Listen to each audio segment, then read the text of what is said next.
going on? This is Rad with another episode of SOFREP Radio. And today, my special talented guest is Mike Lamonica, Chief Master Sergeant, retired United States Air Force, combat controller, Halo, scuba, not just scuba, combat diver certified. I think. I saw that, I think. And you can correct me if I'm wrong. And of course, airborne goes along with all those other things.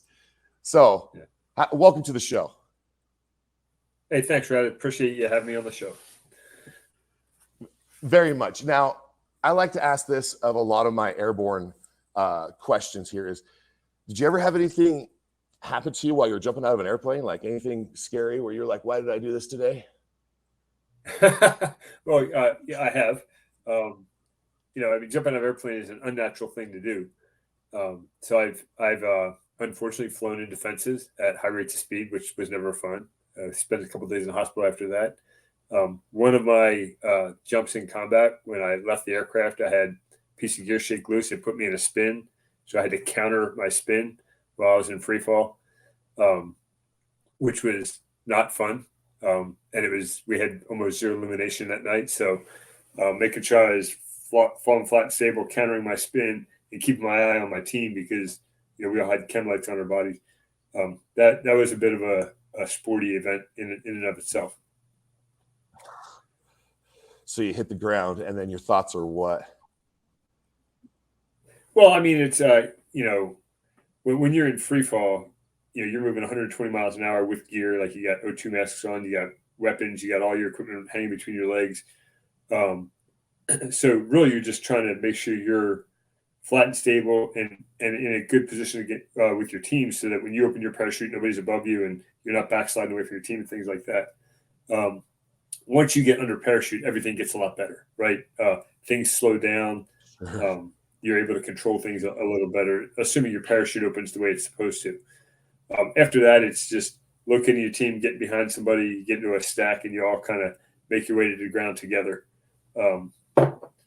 So then you get on the ground, you go, okay, I'm here. Now the job starts, right? Now I've got to pack up all my stuff and hide it, because you can't just leave stuff laying out in the open. You're not supposed to be there. You get the team together and you go move out to do your mission. And, when you get on the ground, different groups of people have different missions, right? So on that particular mission, I was with some Rangers, and their job was to pull security for what we were doing. And then we had 8 combat controllers and a pararescueman with myself. And our job was to survey a piece of dirt where airplanes had never landed before, to see if it could land airplanes. So what we're looking at is the geometry, what's the length of the runway, what's the width of the runway, what are the heights of obstacles, either on the inbound or exfil path, and then stuff on the sides of the runways, because, wings clip stuff. And then we also got to check the penetration. How hard is the ground? Can it withstand an airplane landing in the type of airplane we're trying to bring in? So, that's an all-night affair. We hit the ground, spend all our time doing that, and put all the information together, and we shoot it up to headquarters. They do all the numbers and come back and go, yes, you're approved to land airplanes. And then we go to a hide site, sleep, and the next evening we go out and land airplanes. So that's what we did. Wow, that's very, very, very cool. And now you're like just engineering, like in the civilian world, you're really getting there. You're checking the grading of the land, you're checking the soil composite, and like making sure, and this is all under combat stress conditions with everything going on. Now you would probably have to go, like, say if you were landing like a C-130, which is the 4-propped aircraft for our listeners listening, that usually see you guys jumping out of aircraft with. What if you had to land one of those? How much of a runway do you need to estimate and like figure out? What would you do on that? Yeah, so I mean, there are minimum size runways for different types of airplanes. So it's been a long time since I've done this. So I believe it was 3,500 feet length and 60 feet width for a C-130. But that's just the geometry of the landing space, right? That doesn't include there's spaces off to the lateral sides, and then approach and egress that have very specific requirements as well. So to your point, we're doing some very technical work. It's not just going out there, sticking your finger in the air, going, yeah, I think you're going to land an airplane here. And every person on the team has a very specific duty.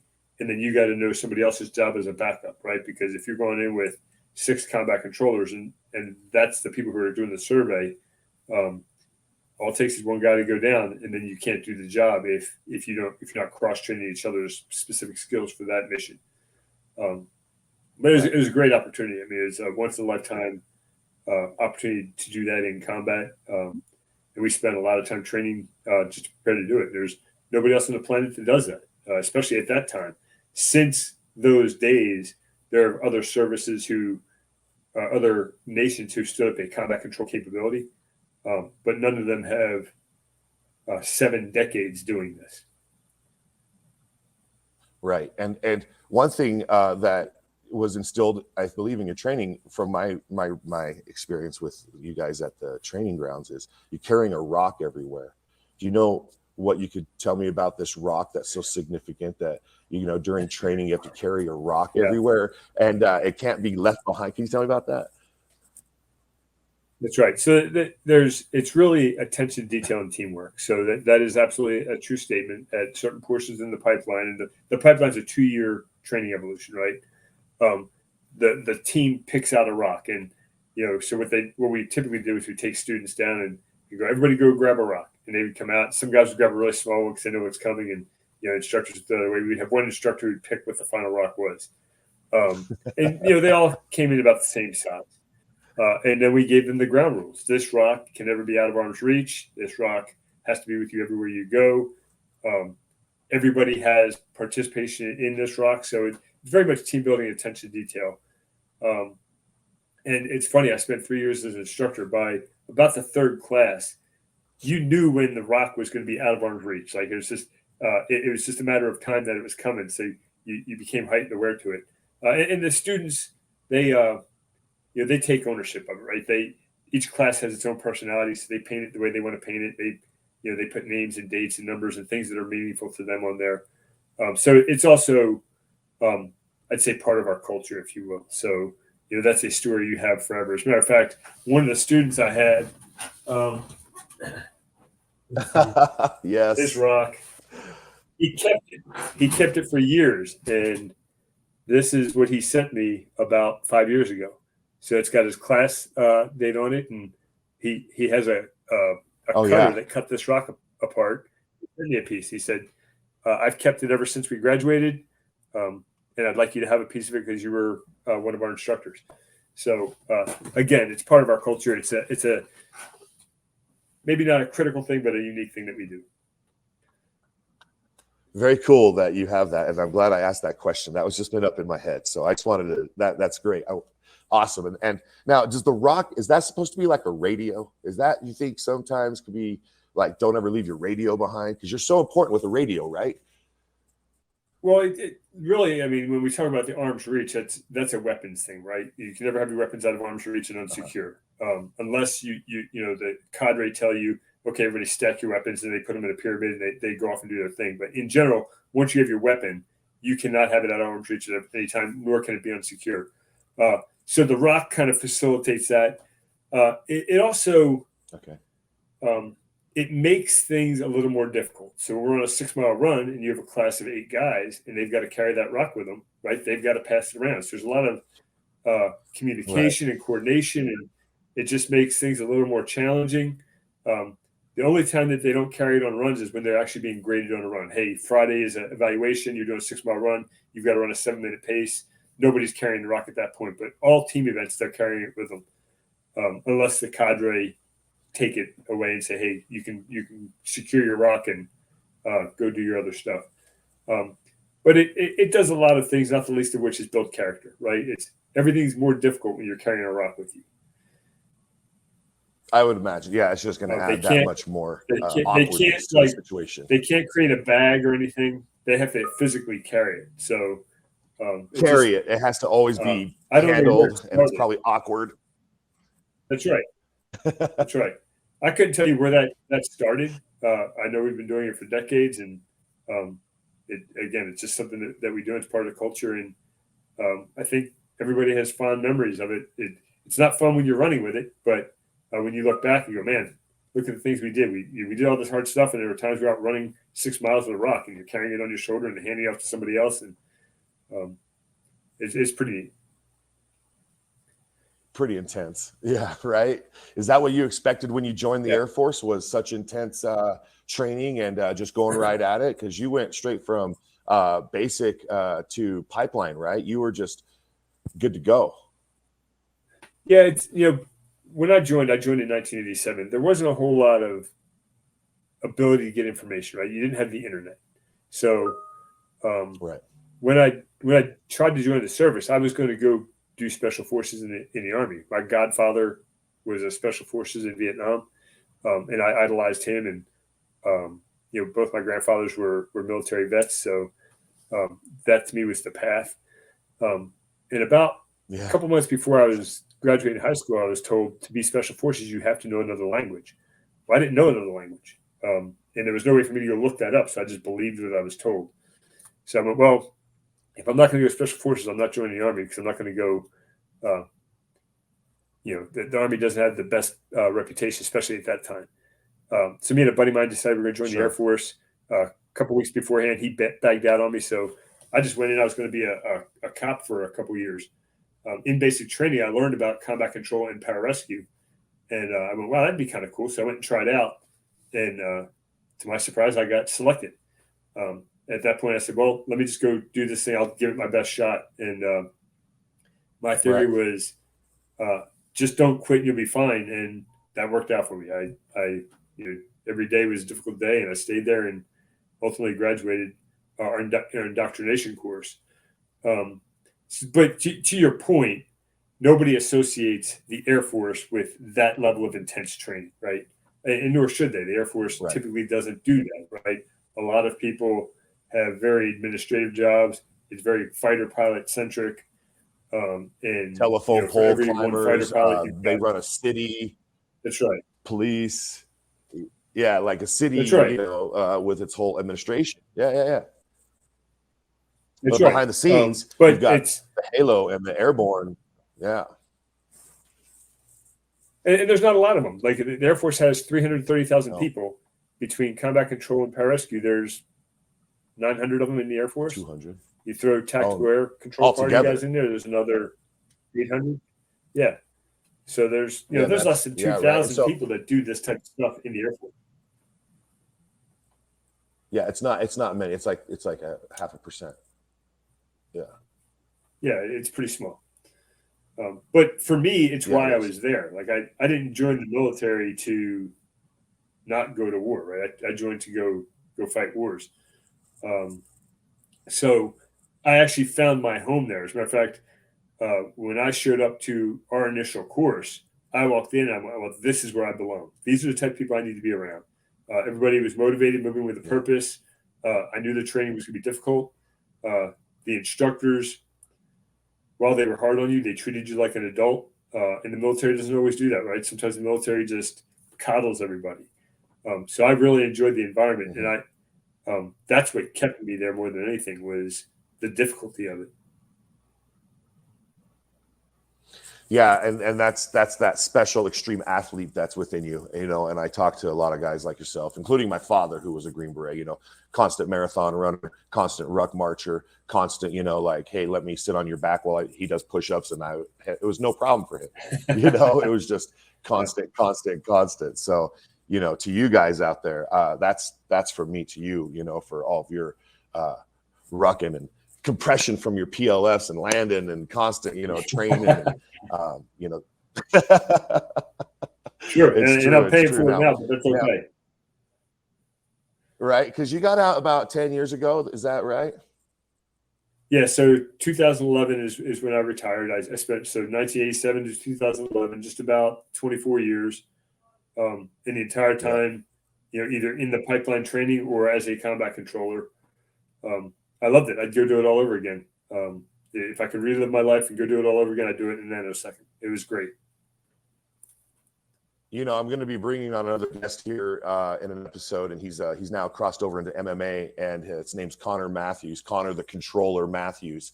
And I just want to give him a shout out and just let you know you can cheer him on. He's going to be going into MMA. He's in MMA world right now. You happen to run across him at all out there, Connor Matthews, the Controller? Yeah, I know Connor. I was just talking to Connor last week, as a matter of fact, because as he's he spent the past 3 years really pushing himself hard to get this opportunity in the Contender Series here coming up in August. And I should be wearing his shirt right now. I have it, but that's for his show. Yeah. So he's actually got to step away from his business a little bit to really focus his training. So the Combat Control Association right now is trying to raise some money to offset his costs so that all he has to do is focus on training for the next 3 months. He's an intense young man, and I'm super proud of him because nobody handed him this opportunity, right? He went, he was a wrestler in high school. He joined the Air Force. He was a combat controller for 6 years. So that puts him at about 24 years old getting out. And then he's starting his climb into the MMA at 24. He's coming up on 30 right now, and he's there, man. He's on the cusp. And our job as a brotherhood is and to he's help at him cross 5-0 that threshold, right? Help him go out there. Exactly. Yeah. He's a striker for sure. Oh, for sure. And I'm super excited to watch, and just support him in the corner. And just, I just wanted to give him a shout out because this episode is about combat controllers and, what you guys are all about and that community and that brotherhood where, you're supporting him. And I'm sure you've got other guys out there that might just not talk to anyone anymore and might just listen to this episode. And, I'm sure that you guys are all available for each other if anyone ever wanted to reach out and say hi, that kind of attitude. So I'm sure there is. And are you, what do you work? Yeah, go ahead.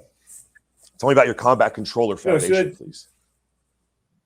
So I'll talk about both. So you mentioned, right, we've got guys who maybe have gotten out and aren't even connected anymore. And that's a very real thing, right? So we have the Combat Control Association to help with that.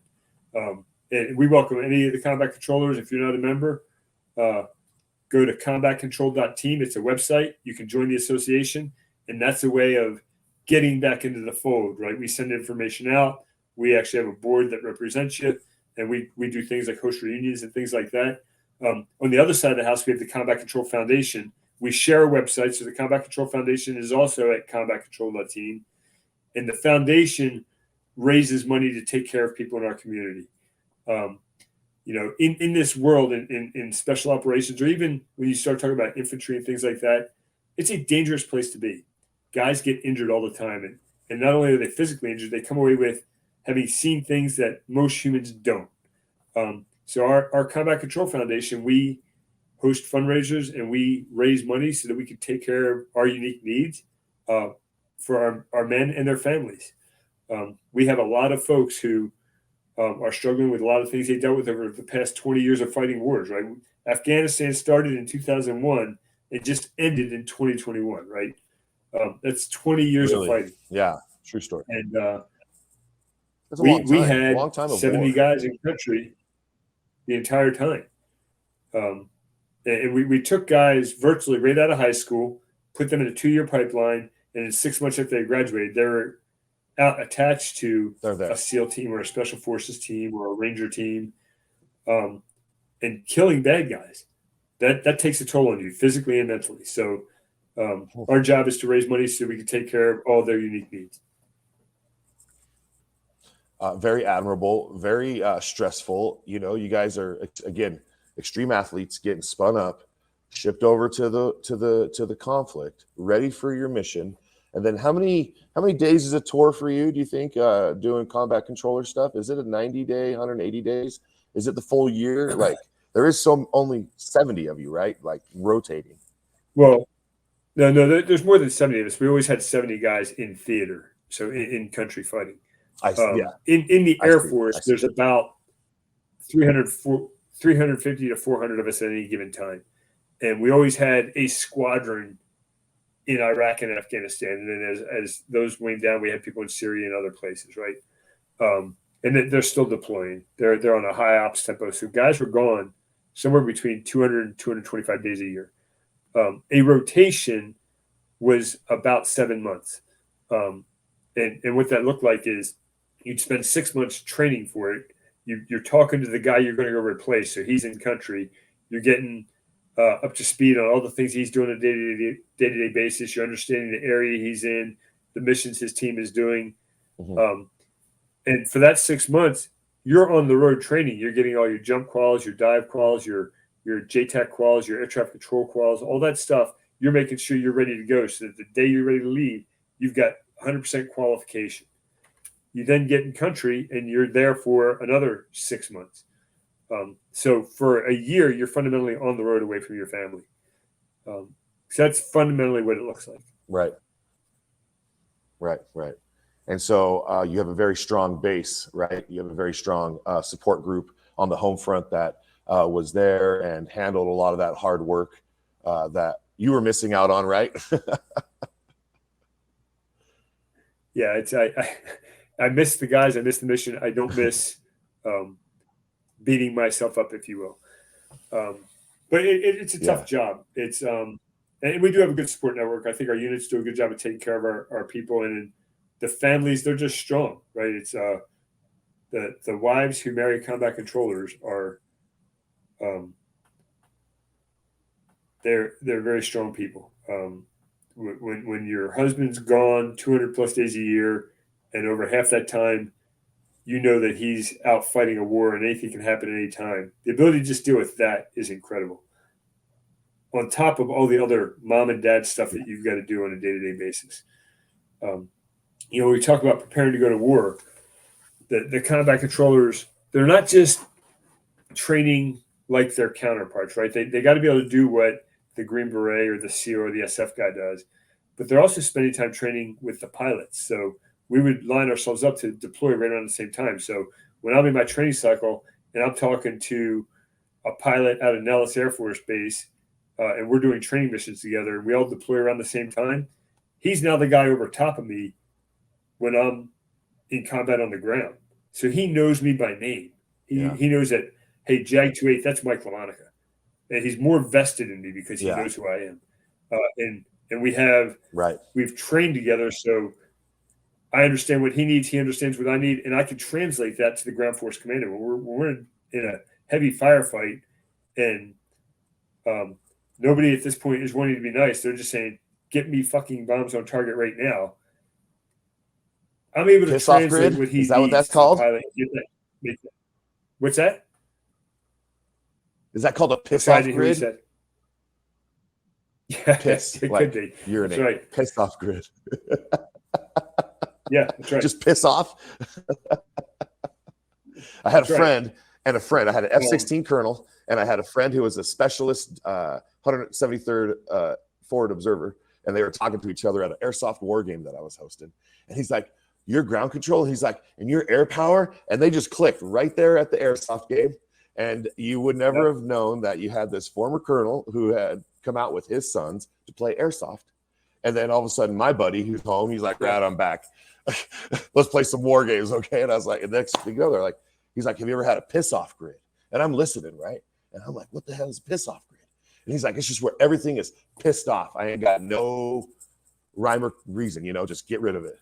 So that's the story. That's where I bring that up. Yeah. That's pretty funny. There's a lot of unique language that goes on between the pilots and the controllers, just because they shorten our communications very quickly to be able to make things happen fast. That's definitely a shortened, funny version of things they say. Yes. Yes. Okay, good. I just want to make sure that it's been stuck up in here for this very moment. Your story triggered that. That's why you. Nice. You're too cool. So what else is on your mind? What else can I help you understand? Well, with combat controllers, what would someone in high school right now who's just about to think they want to join, they would like to, they didn't realize that this special operations existed. Everybody always thinks, oh, hey, you join the Air Force, you're a pilot.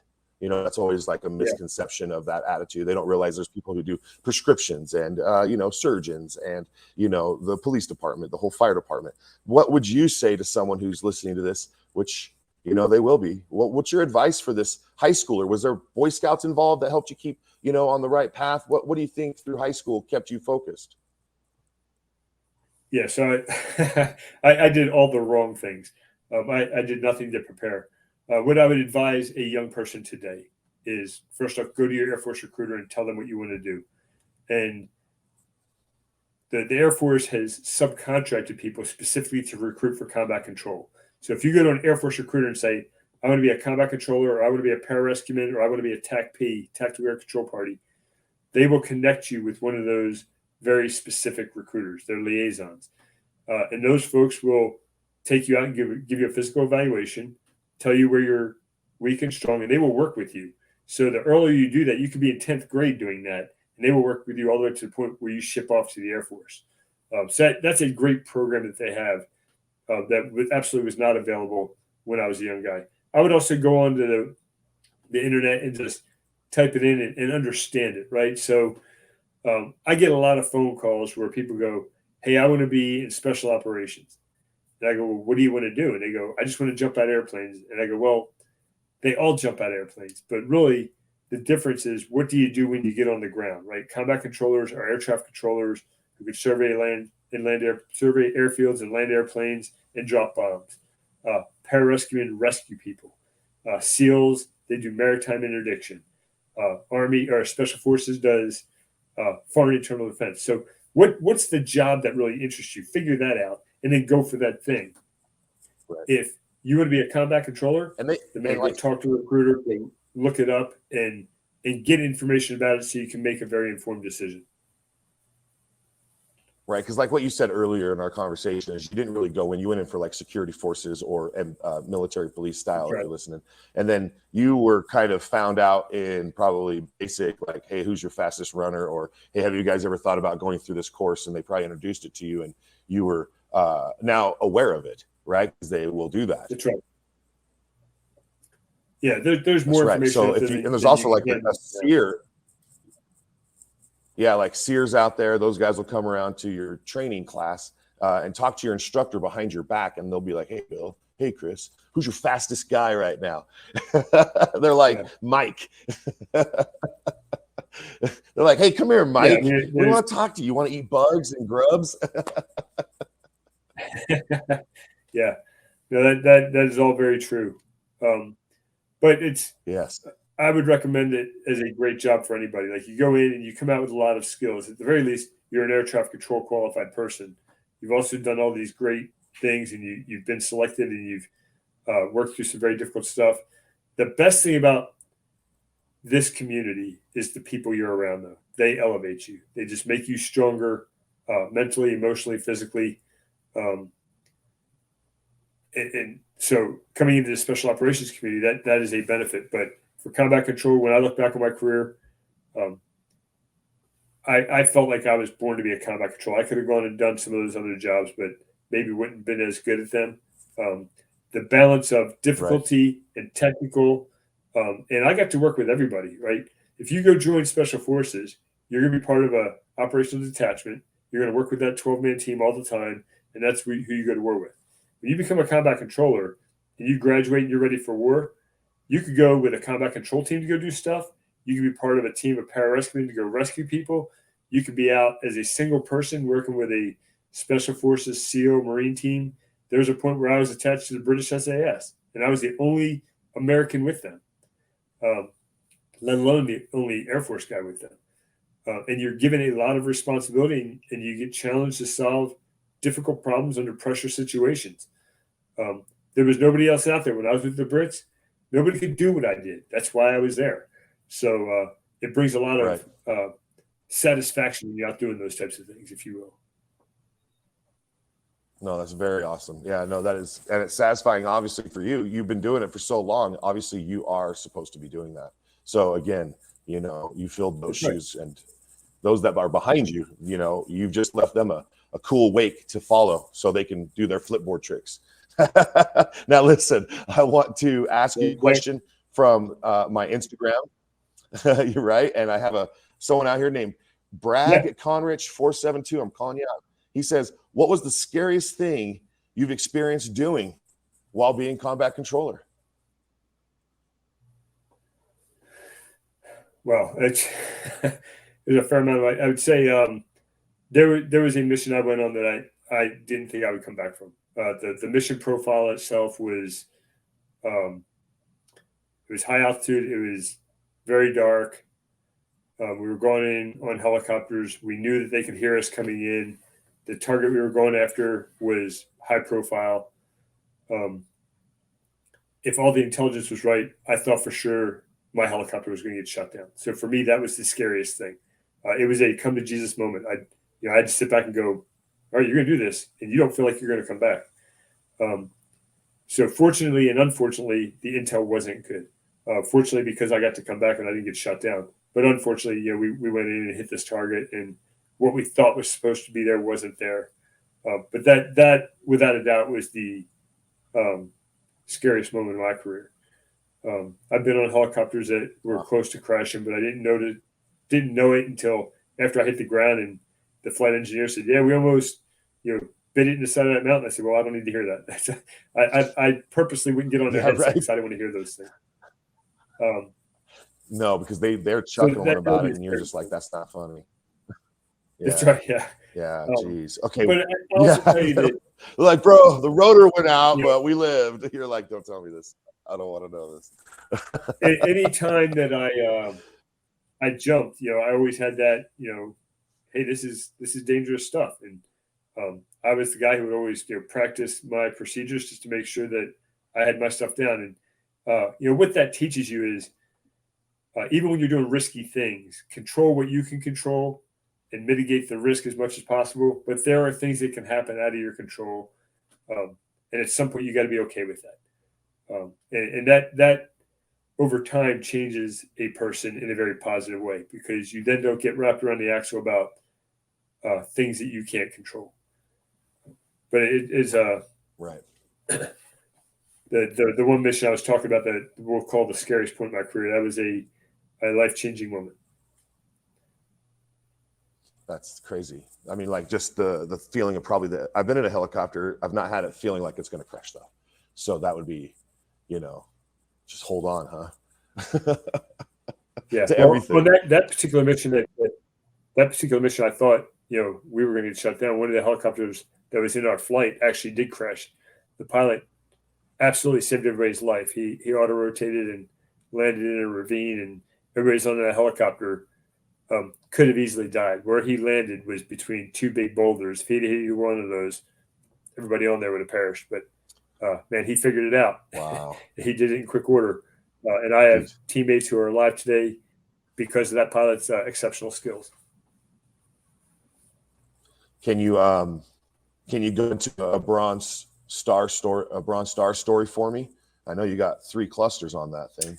Is there anything you could tell me about one of those? Yeah, so I wouldn't say there's necessarily a specific story. So those were medals for tours that I did overseas.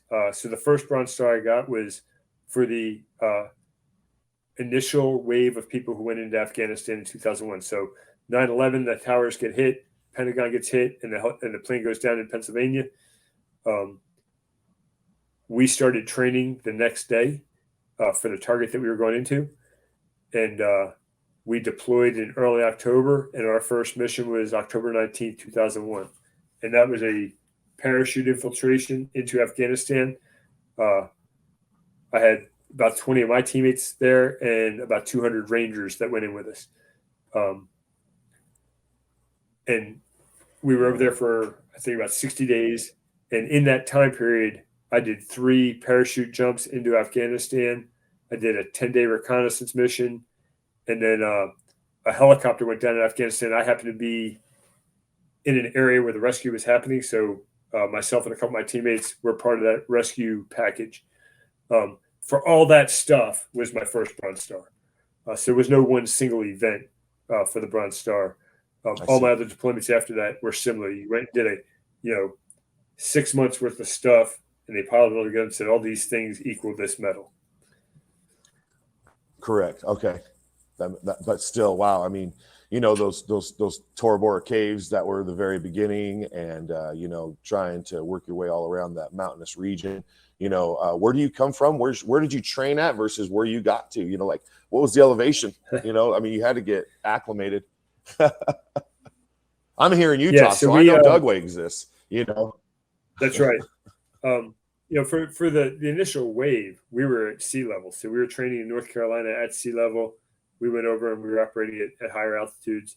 My second deployment over is really where I spent most of my time at the higher altitudes of, anywhere between 10 and 14,000 feet, depending on which mission we were going after. At that time, we had just Wow. started using these things called Hypoxic Machines. And what they were was they were training evolutions you would do with this mask on, and it would decrease your oxygen to whatever altitude you wanted it to. So you could say, hey, I want to train like I'm at 10,000 feet and train for an hour at that level. And it would help you produce the red blood cells you needed to help carry oxygen. So we did that for a couple months before going over. So every day I would do a level of training on the hypoxic machine, but I was still at sea level. Wow. But that was a neat thing that the military did. They went out and found this technology, and they helped us use it because what was going on. It's like was Nike or something. It's like you'd come from sea level. Athletes. Yeah. Yeah, you go from sea level to about 4,000 feet at Bagram, and then from there, in 24 hours you could be at 14,000 feet, and that's what happened. Right. If you've read the book Alone at Dawn that Dan Schilling wrote, where it talks about Roberts Ridge and where Neil Roberts was killed and John Chapman earned the Congressional Medal of Honor, they literally went from about 3,500 feet to about 14,000 feet in less than 24 hours. Your body's not equipped to do that, especially when the enemy has been hanging out up there and they've got it set up. They've been up there for months, right? So they're used to that. They're ready for it. They're only holding a defensive position as opposed to an offensive fight. So I think we did a pretty good job of trying to prepare folks for that transition. But in the early days, the first deployment that was immediately after 9/11, none of us were prepared. We were all out of breath.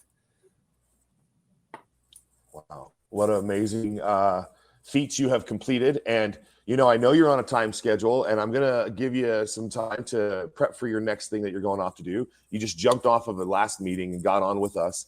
I really want to bring combat controller awareness out there and let them know that it exists in the Air Force. It's a very cool special operations, training. And you're talking to the man right now that was instructor. I mean, chief, the whole 9 yards. So I want to say thanks for you dedicating yourself to what you believed in to do all these things. So thank you so much for being a part of our show. Tell me your website one more time for the foundation, please. Yeah, so it's combatcontrol.team. It's very simple. Just type it in like that, and it'll take you to the website. And both the association and foundation are part of that same website. And if you're inclined to give, we're always collecting donations so we take care of our people. And if you're a former combat controller and you want to join the association, we'd love to have you back in the fold. There's nothing like when you leave the community and then you start feeling lost. Man, we're here. We want you all back. And the best way to do that is to become a member of the association. Perfect, Mike. Okay, and with that, I want to say thanks again to Mike Lamonica for coming on to the show and having a great chat with Rad. And I want to thank SOFREP, as always, for allowing me this opportunity to have this great show. So thanks to you for listening to SOFREP Radio. And my name is Rad, and I'm going to say peace. Peace. Appreciate it. Thank you.